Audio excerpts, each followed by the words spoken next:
high and low, hot and cold. I looked everywhere for what I need. But now I know,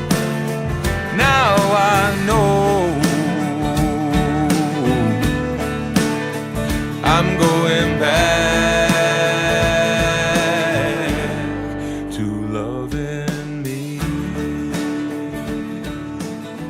Welcome to SOS. I am your host, Jennifer Elizabeth Masters. Thank you for joining me tonight. Tonight's subject is the mother of all wounds, healing birth trauma. Everyone has birth trauma. If you had a mother, you will want to listen to the show, Healing the Mother of All Wounds, and specifically narcissistic mothers. And if your mother was or is narcissistic, you are likely an empath. And this show will help you no matter whether your mother has crossed, is he on the other side, or is still on the planet. Now, some of the issues related to narcissistic mothers cause serious challenges in all areas of our lives, but I'm going to focus on relationships, difficulty with intimacy, maybe difficulty being touched, needing validation from the outside of ourselves. Ever had that?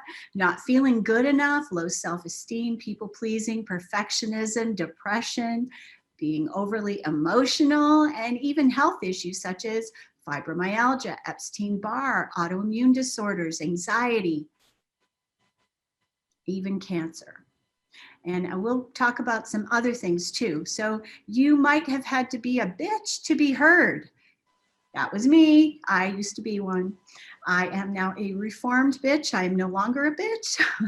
Narcissists are formed. Speaking of formed, narcissists are formed, not born.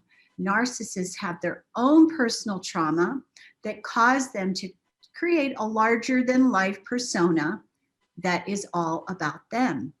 And what's so bad about being a narcissistic mother?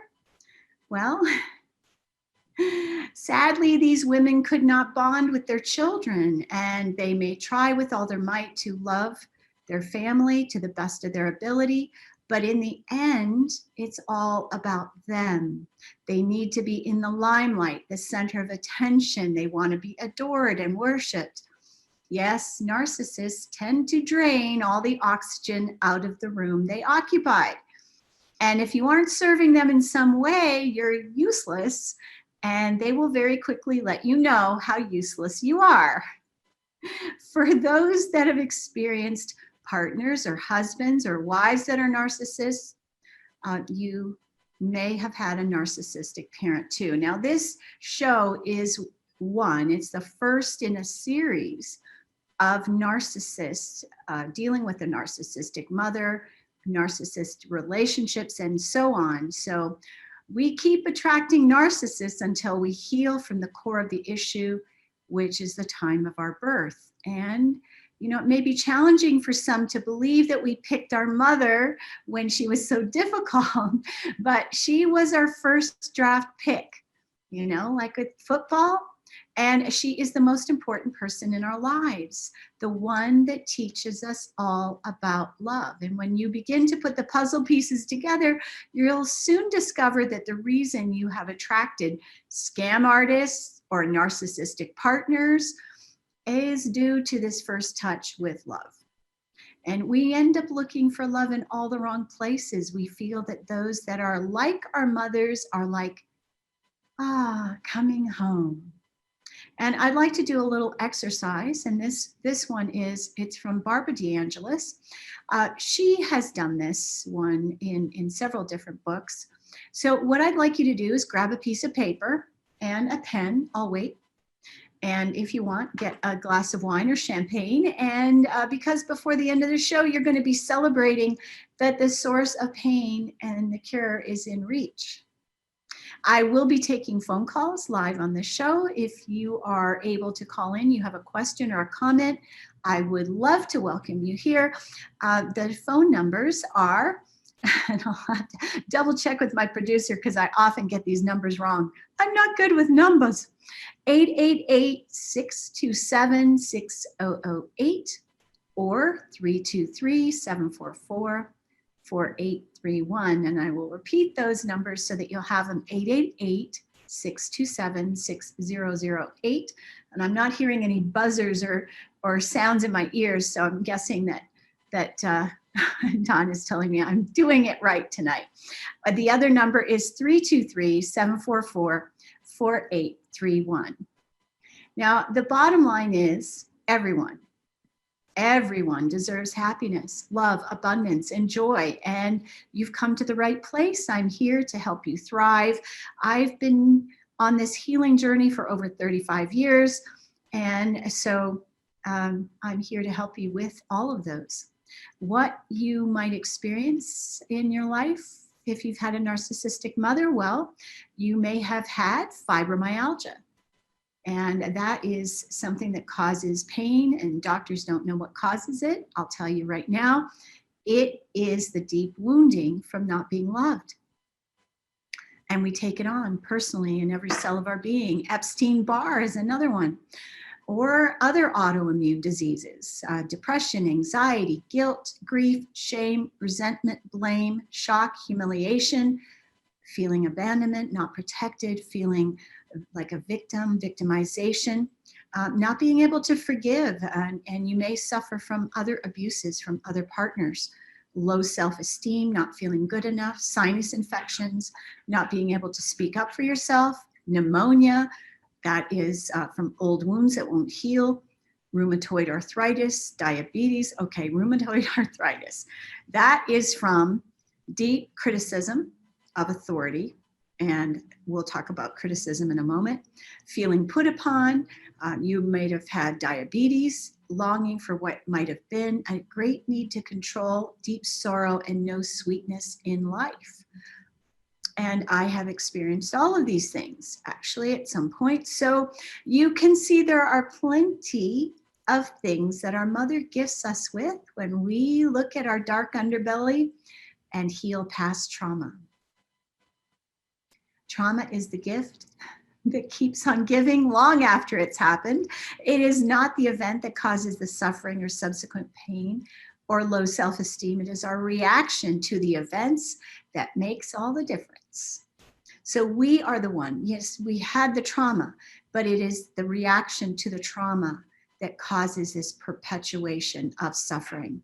So I'm right there with you. My mother gave me plenty of gifts, and let's look at the positive gifts first. I don't want you to think that life is all bad. There's a balance. And if you have the chutzpah or guts to take a peek under the covers at your shadow self, you know, that is where the healing begins. Wait, there's more. Your mother might have also gifted you with other things that you might have had or know somebody with. And they are not all inclusive by any means. Borderline personality disorder, bladder infections, multiple personality disorder, challenges dealing with emotions like overly emotional, even hyper emotional, reactivity, addictions, especially shopping, sweets, alcohol. I did it all, guys. I did it all. And yeah, you can read my memoir. All addictions come from the same place, the rejection of the self. And you see this smile on my face. This is a happy camper. So I want to give you hope that you can heal all of these things. You know, I healed all of those things. So how do we heal addictions? We have to love ourselves. And I'm giving you the main course first and then dessert after. And, you know, sometimes it's good to eat dessert first. Oh, let's have dessert. So I am sharing this with you. And at the end, I'm going to be eating my piece of cherry pie. No whipped cream today, but let's eat dessert first. So some of our mothers compensated for what was lacking by baking. And that's one of the things that my mother did, or maybe cooking, or maybe keeping the house immaculate, or maybe they were good at sewing, ironing, or looking beautiful. And you may have learned how to take care of yourself, keeping yourself looking young and beautiful, like me. I'm just kidding, everybody. My mother always looked good. Keeping up appearances is paramount for narcissists. And you know, if you looked at my mother's closets, I think she's got 3 closets full and a full-length mink coat. Now, she never worked after that I was 14, which was, you know, about 10 years ago. But my mother kept fit. She was doing exercises with Jack LaLanne before being fit was a thing. She always looked nice, put together, and had a great wardrobe, even if she had to make it herself. So, you know, in my case, we were not that well off. My father worked. He always had a job, you know, but we always looked neat, clean, and respectable, and we were also well fed. My mother cooked a hot meal every night, every single night, and she also baked. There was always cookies or cake, and for my mother, keeping up appearances, and this is very true about narcissists, appearances are very important to the narcissist. And to the outsider, our home looked perfect. We were the perfect family, but inside, we lived with a mummy dearest. If you ever saw that movie with Joan Crawford, that was exactly what we experienced in my home. That went from screaming unintelligibly at us kids to smiling and pleasantly opening the door, yes, with a big smile. She answered the door to a neighbor, and no one knew the pain that we endured. So a common phrase from our father was to keep peace in the family, and we always knew what that meant. For my father to be able to have peace and maybe some sex, we also knew that we needed to make our mother happy no matter what. So from not being able to go out with friends to breaking up with boyfriends she didn't approve of, for me, not my brothers. Yes, her power was mighty, and her control heftier. Narcissist control with manipulation and a heaping side, steaming, hot, fresh guilt. Narcissists expect others to make them happy. And for children of a narcissist, what that means is that we become the parent. We act like our mother's mother. We do everything in our power to do the things that will gain the goodwill from our mother. We do our very best to be good little children, because if we're not, love is removed. So love for a narcissist is conditional. It only happens when they're happy. They only give love when we do their bidding or please them in some way.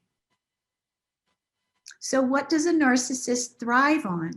Being worshiped, being praised, told how great they look, how smart they are, how talented they are, what a great cook they are, how wonderful they look. Did I say that already? How wonderful they look, how young they look, how attractive they are, how great their taste in clothes is, how great their cookies taste, speaking of taste, how great the wallpaper looks that they hung. You get the picture. No matter whether you're a Donald Trump fan or not, you can see the evidence of his cabinet and their response. Oh, Mr. President, that is awesome. What a great idea. Mr. President, wow, that is great. You have seen that in action. Yes, the crowd was the biggest ever. It didn't even rain on Inauguration Day. And yes, narcissists lie, but only when their lips are moving. Narcissists remember a very different version of the past than we do. So when I wrote my first book, Odyssey, Victim to Victory, my mother didn't speak to me for nearly a year.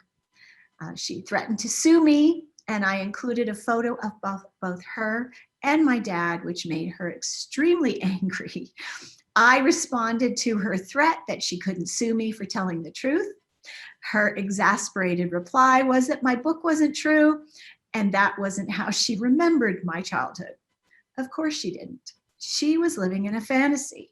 And I will address the fantasy of living with a narcissist in just a moment and what that means to their victims. So Odyssey, Victim to Victory is available on Amazon in Kindle and paperback.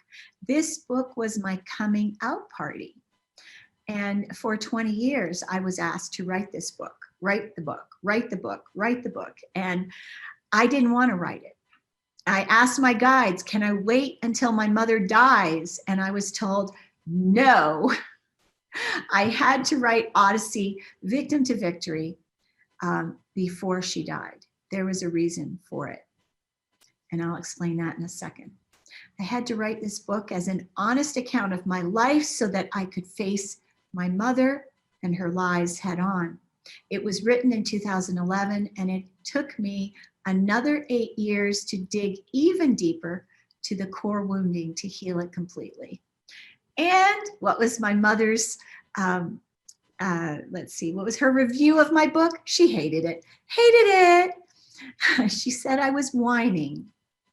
You rarely get sympathy from a narcissist. They criticize, they chide, deprive, admonish, manipulate, and remember that steaming helping of guilt?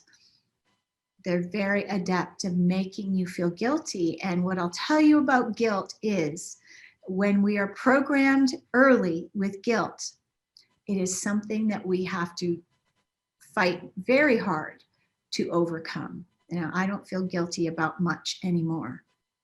And narcissists do not hold empathy or compassion for anyone else unless they feign it. You know, they're great actors. You know, pretend to feel. As a result, narcissists are usually very strong, healthy individuals. Why is that? Well, due to the fact that they don't feel emotions as deeply as empaths do, they are healthier and stronger than the rest of us. Case in point, look at Donald Trump. He does not have the healthiest diet, but his constitution is ironclad. And I'll share the story of what happened that allowed me to heal this deep birth trauma and years of abuse, manipulation, criticism, jealousy, competition, gaslighting with a side dish of steaming hot guilt, and come to a loving place with my mother before she dies. My mother currently is 98 years old, yes. Born July 10th, 1922. So last December, and this is true, this is what happened to me last December. After doing 35 years of personal inner work, I nearly died December 6th. And though I've walked down the tunnel of light in 2014, this was not a peaceful floating down the tunnel that I experienced previously. I was in agony. After being told by my mother that I was stupid, I avoided speaking to her. Narcissists are very, very adept at calling a spade and telling you how dumb you were for the actions that you took, that you didn't make, or whatever it was that you didn't do. So during that time, that 6 weeks that I didn't speak to her while I was recovering from her stupid comment, I did not call her and she did not reach out to call me. Narcissists rarely do. Remember, they expect us to do their bidding. I called my mother at the wrong time.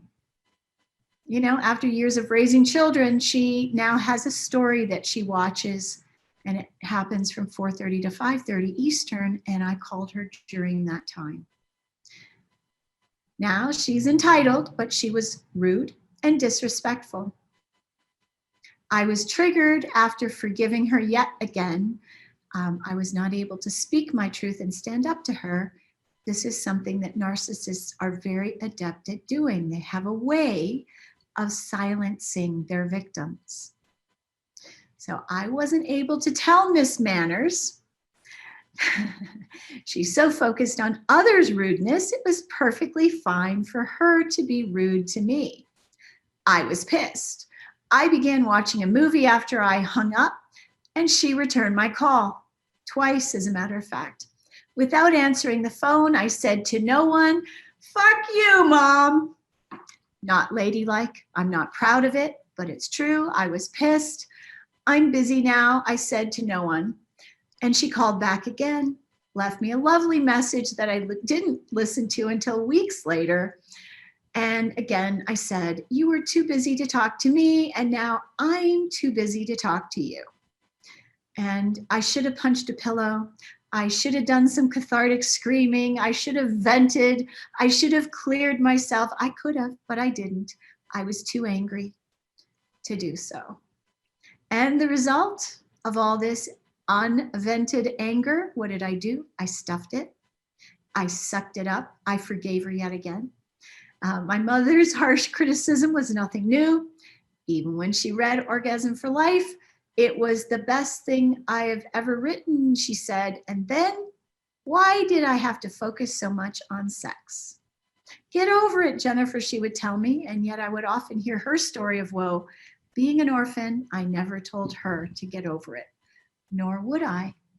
That is what compassion does. We see and feel the compassion for others. So after I did not answer the phone, and I obviously sucked up with this anger, I had a sinus infection within 24 hours, a virulent sinus infection. A sinus infection is caused by a deep irritation to one person, angry words left unspoken, someone close, I wonder who. 24 hours later, I had a full-blown case of pneumonia. I was sick as a dog. I couldn't breathe. I nearly died December 6th. Pneumonia is about old wounds that won't heal. How appropriate. Pneumonia gave me a tremendous gift. It made me recognize how I was still trying to make her happy, which is an impossible task. I recognized I had to put myself first ahead of my mother. I recognized that I was that close to death and my life was more valuable than hers to me. And so I had to let her go. Now, this letting go process involved a few things. It involved me breaking contracts, sending them back to the sender. It involved me cutting all cords, pulling all cords and hooks. And this is some of the work that I do with my clients. So, like I said, 35 years of inner work, and I went, holy cow, I still have more to do? Yes.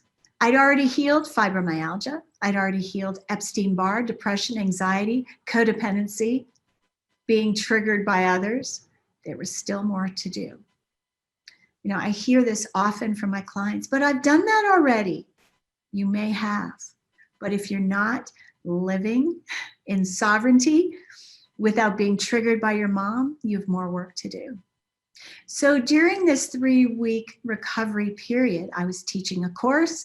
I still saw my clients and I was sleeping like a hibernating bear in between, in the midst of my recovery.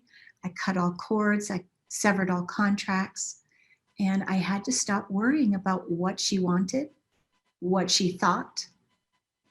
I had to really resolve this within myself. It didn't involve a conversation. It didn't involve a letter. It didn't involve me fighting or standing up for myself. It was none of that. It was all personal, just me. I'd already done rebirthing and healing the trauma from way back. I'd already forgiven everyone. One of the things, and this is kind of mysterious but interesting, I was born during a Mercury and Venus retrograde, and we just started a Mercury retrograde today. So what did this mean? Mercury, Venus retrograde when I was born, there was no love at the time of my birth. Perfect, right? So love was certainly missing and had been all along. Sure, my mother did her best to be a good mother, but in the absence of validation, praise, and bonding, it meant I had to recover and do all these things for myself rather than expecting hell to freeze over and for her to change. So this is the thing, people. We have a tendency, we expect the other person to change. But what if they don't? What if they never do? What if they never do the work? What if they don't think there's anything wrong with them? It's all about us. Our journey, whether we're married or single, it doesn't matter. It's all about us. The journey that we take is about us and us alone. So the amazing thing is that through all of this letting go, I was different. I totally let go of the bitch. I no longer had to scream to be heard. I'd already let go of stubbornness, but I didn't need to be bitchy to have others hear me. I've had people really try to, as you say, fuck with me. I've had very strong women try to push me around. And all I had to do was say, hand up. Don't mistake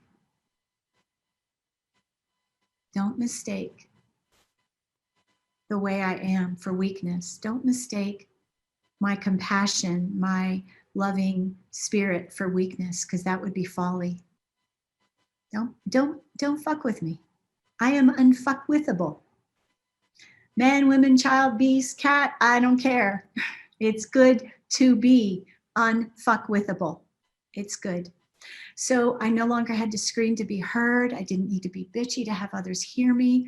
I could speak quietly but firmly. And in some cases, it just involved a look, the look. That's all it was needed. My clients could feel the difference. They were asking me, what did you do? I looked different. I began to own my power, my beauty, my sexuality in a very different way. People noticed that I looked different.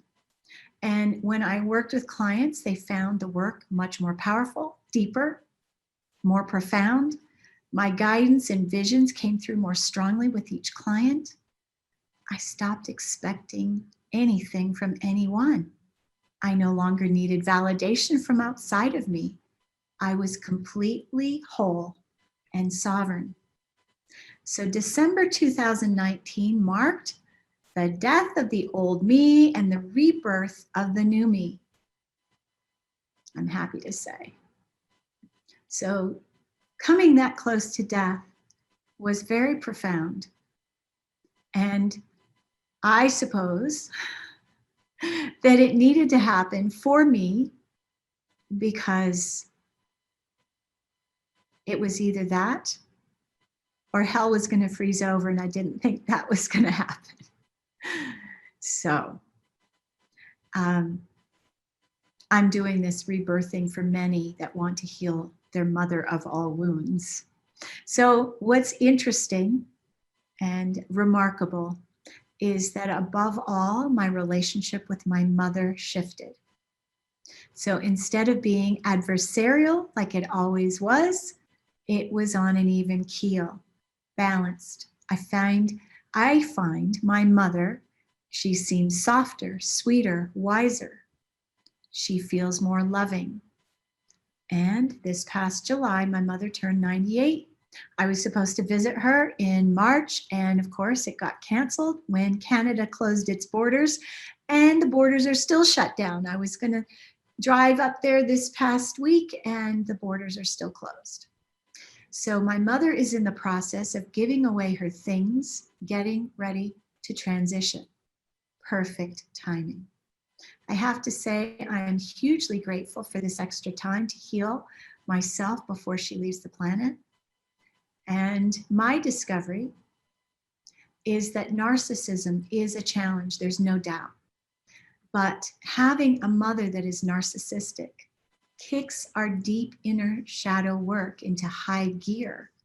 And if you don't begin this healing in your 30s like I did, look out when you get to be 60, because all kinds of things can happen if you haven't done the inner healing.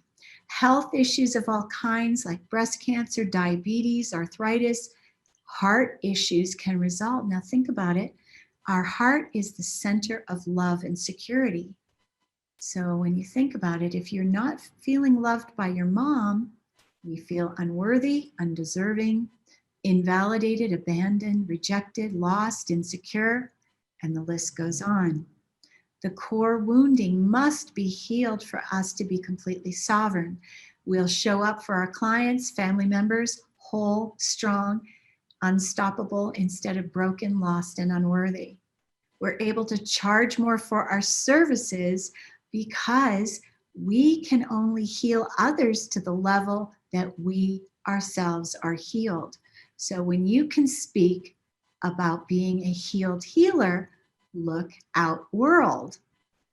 So when our mother doesn't bond with us, we might not want to be touched by others, even lovers or partners. Touch, intimacy is all woven around love. When we don't feel loved, we can not receive intimacy or even receive love. And so if you've been in a relationship and your partner said, I love you, but you didn't feel it, it's because of this core wounding. We have challenges in all areas of our lives, even success in business. We can only get so far because we don't value ourselves or feel worthy and deserving. So the reason that I call our mother our first pick is because we chose her.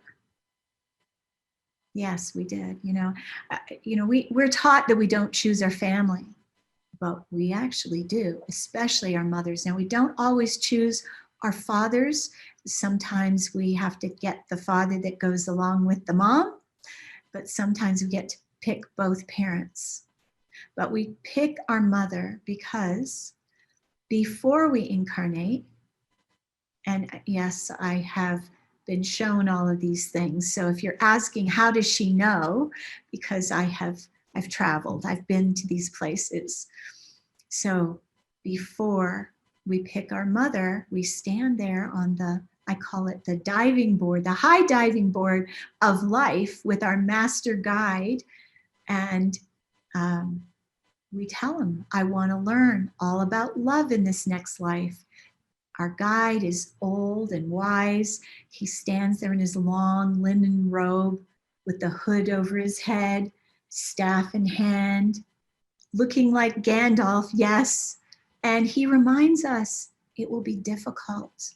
And yes, we say, we know it will. We're all rested and renewed from being in Bardo, which is the place of in-between, which is in between incarnations. It is the in-between place, the resting place. We've recovered from our previous life. Yeah, we're ready for the show. We want it all. We want to become enlightened. We want to rise above where we have been in our previous lives. We want to use what we've learned and make it all the way to enlightenment and joy. Give it to me. Give it to me in this next life, we say. Oh dear. And our guide again reminds us that we will experience deep pain and suffering. Yes, I know, we say. I can handle it. It won't be anything worse than what I've endured, being stabbed to death, wounded in battle, where I died on the battlefield in the past. It won't be worse than being shot down in an airplane or tortured in the Inquisition. And then our guide nods and tells us once again, oh, it could be much worse than that. But we don't believe him. We take our dive off the high board, diving into that new body in the womb at 5 months and during the 9 months in utero. We are in and out of the fetus until towards the end when we remain waiting to be born. And then in the birth canal, we recognize the truth. We get a glimpse of the pain, not being wanted, not being the right sex, being born a girl when our mother wanted a boy. And we, for the first time, we get to feel the deep pain and anguish of what it means to feel and be completely unloved, unaccepted, and abandoned emotionally. We hold our hands up, we claw at the inside of the birth canal. No, I don't want to be born. The pain is worse than anything we've ever experienced before. We are tortured day in and day out. We attempt to make our mothers happy. And when we do not, she takes her love away. She shames us.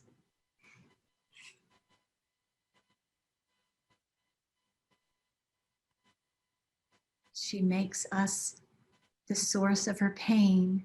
She curses us with a child who will make us feel as we made her feel. The torture never ends until we heal this deep wound. We experience competitiveness. She plots and triangulates with our siblings and friends.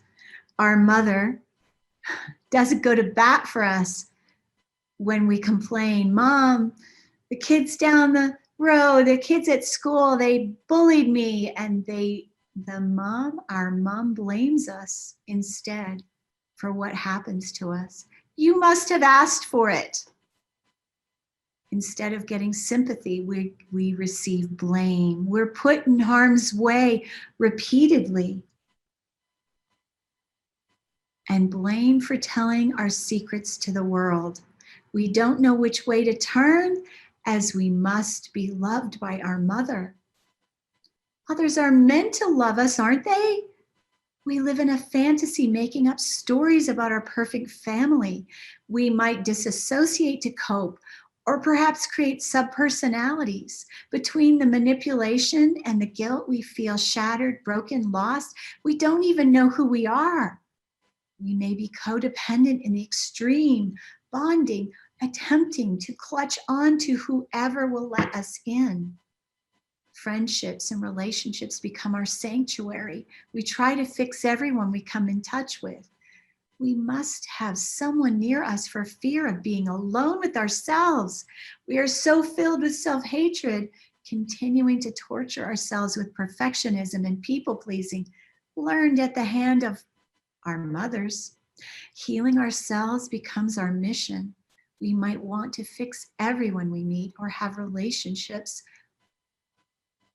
with others, looking for someone to fill that void.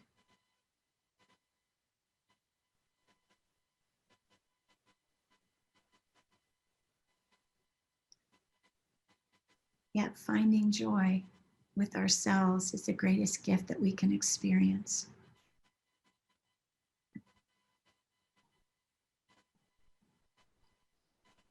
It is my great joy to help you get there. You know, it is likely that our mothers were molested. They had a core wounding. Narcissists are made, not born.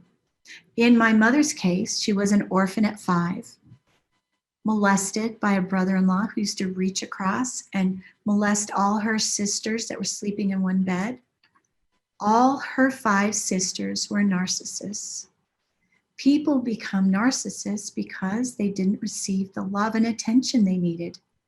Their parents were either emotionally or physically absent or not present with them if they were physically there. I have tremendous compassion for narcissists and those that are wounded. Each of us has our story and mission to heal ourselves. It is what we are here to do.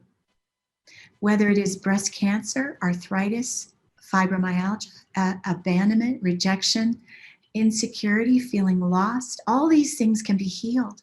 We created them. We can decreate them. Loving who we are is the key. And the more authentic we can be, rather than attempting to be the chameleon, changing for whoever would like us to be green or pink or purple, or I'll jump through hoops, just love me. We must get to know who we are, what we stand for, and be happy with all that we are. Each of us is a gift. You are the gift, the giver and the receiver. You are all. There is no one like you. You are not to be compared with anyone else. No one has your gifts or unique style, your voice, your looks, or physical form. Feeling good is something that may be foreign to you at the moment. What helps us feel good is praise rather than criticism, love rather than hate, compassion rather than sympathy, appreciation and acceptance, and of course, gratitude. And what I've discovered is that mantras work very quickly to change the unconscious mind or subconscious mind. And it is what I use and teach my clients. Mantras spoken in the background of our mind cause the body and mind to feel good. And that's the bottom line. You want to feel good. Mantras are a short, positive phrase repeated silently or aloud for a purpose. A mantra can bring you into touch with your spirit. A mantra can allow you to begin to feel loved. I'll give you one to say to yourself. It's very simple. Your ego might fight it. Mine did at first. I love me. I love me. So you just float it through the background of your mind and notice how it feels in your body. Like I said, your ego might reject it and go, that's bullshit. But that's the end of my show. It's the final segment. No. It's not bullshit. You have several options. Choose another mantra. I am loved, and see how that feels. Choose the one that feels best for you. And the idea is to feel good. The idea is to feel good. Feeling is believing. So what have mantras done for my clients? They quieted their minds in 3 months or less, allowed those that use them every day to feel positive, to feel secure, to feel safe. I am loved, I am safe, I am protected. Whenever we use the words I am, we are putting the power of God in those words. So you don't want to use I am and anything negative, because you are putting the power of God into the negative. So the cells of your body will respond positively to love. The unconscious mind believes whatever we tell it, even if did I say the unconscious? The subconscious mind will believe whatever we tell it, even if your conscious mind doesn't believe it. So what did I just say? The unconscious or subconscious mind believes what we tell it, hook, line, and sinker, to coin the fishing phrase. So if you tell yourself every day, I'm a failure, you will be a failure. If you tell yourself every day, I am a great success, you will be successful. And soon you'll be doing things differently, getting up earlier, and doing even hard things. Now, one final instruction for the mantras. Use the mantras either out loud or silently when showering, folding laundry, driving in the car, shaving, putting on makeup, when first waking up or falling asleep. Why, you ask? I'm glad you asked, because the subconscious mind has a gatekeeper. I like to call the gatekeeper the doorman. And so the doorman goes on his break whenever you do things that you've done 1,000 times before, like folding laundry, shaving, showering, driving, putting on makeup, or cooking. So just to refresh your memory, the 2 mantras to choose from are I love me or I am loved. Either one. All right, now people, it is time for my favorite segment. It's all bullshit. And I just have a few things to talk about. Here in the bullshit department, there's a lot going on in the world that's bullshit, but I'm just going to talk about narcissists and victims and you, okay? So most people think of themselves as victims before they begin to heal. I did for the longest time. I kept telling everyone that would listen my story of woe. My mother hated me, she was jealous, she was competitive, but we have to stop telling that story of woe. None of us are victims. Feeling like a victim causes us to attract, and I can speak from experience because this is so, it is true. We attract more victimization because that feeling is what we hold in our body. It is the resonance that we have. It's in our auric field. And so whatever we hold in our auric field is what we attract to us. Victimization is the first stage of waking up. It doesn't last forever, which is the good news. And you can speed up the process by beginning to look at yourself with deep compassion, love, and self-introspection, and not be afraid to look at the dark, shadowy, and smelly parts. You know, the things, the warts and foibles, the things we don't like to tell people that we have or do. All right, so the second part of It's All Bullshit is, what kind of God would do this to me? Oh, well, God didn't do it to you. You chose this path. You may not remember choosing it, but you did. I assure you, you did. You picked it. You picked your mom. She was your first draft pick. Hallelujah. You are probably an empath. And we chose this difficult path because we're healers. We're warriors of light. We're here to make a huge impact on the earth. We cannot understand others' pain unless we experience it also. And I have experienced a lot of it in various and sundry forms. And I have found that it's made me a really dynamic healer because of all the things that I've experienced. I'm very non-judgmental. All right, the third part of It's All Bullshit. Life is a shit show. Well, it may be when you're a victim because you're drawing to you more victimization. But life becomes better when we begin to heal. And once we become okay with whatever's going on around us and in our lives, we stop being so triggered by events and our emotions stop running the show. Healing our emotions, allowing ourselves to feel them fully instead of running away from them, helps tremendously. And here, oh wait, I have one more bullshit. Oh, it's easy for you, Jennifer. Why? Why is it easy for me? Life has not been easy for me. Read my book. Go get it. Not Orgasm for Life. That was a good one. Odyssey, Victim to Victory is the story of my life and my awakening, coming to the light, moving out of that shit show into victory. I suffered greatly for the first 30 or 40 years of my life. My relationships were messy because I was a mess. Life becomes easier when we heal our past.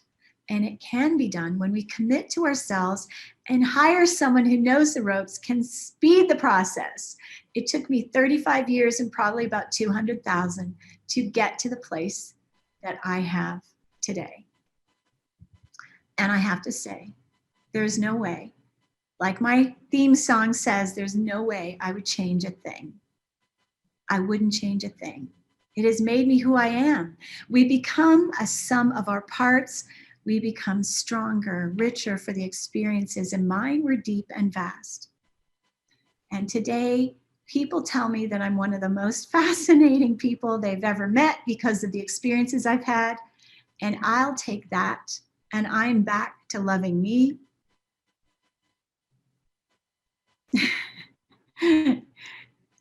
Are you back to loving you? And I told you that I was going to share my piece of cherry pie. You know, life doesn't have to be a bitch. We can make it as delicious as a piece of cherry pie, you know, crusty, juicy, and messy all at the same time. And I'm going to enjoy mine right now. And thank you for being here. I love you. Let's get back to loving me and you. Good night. I'm going back.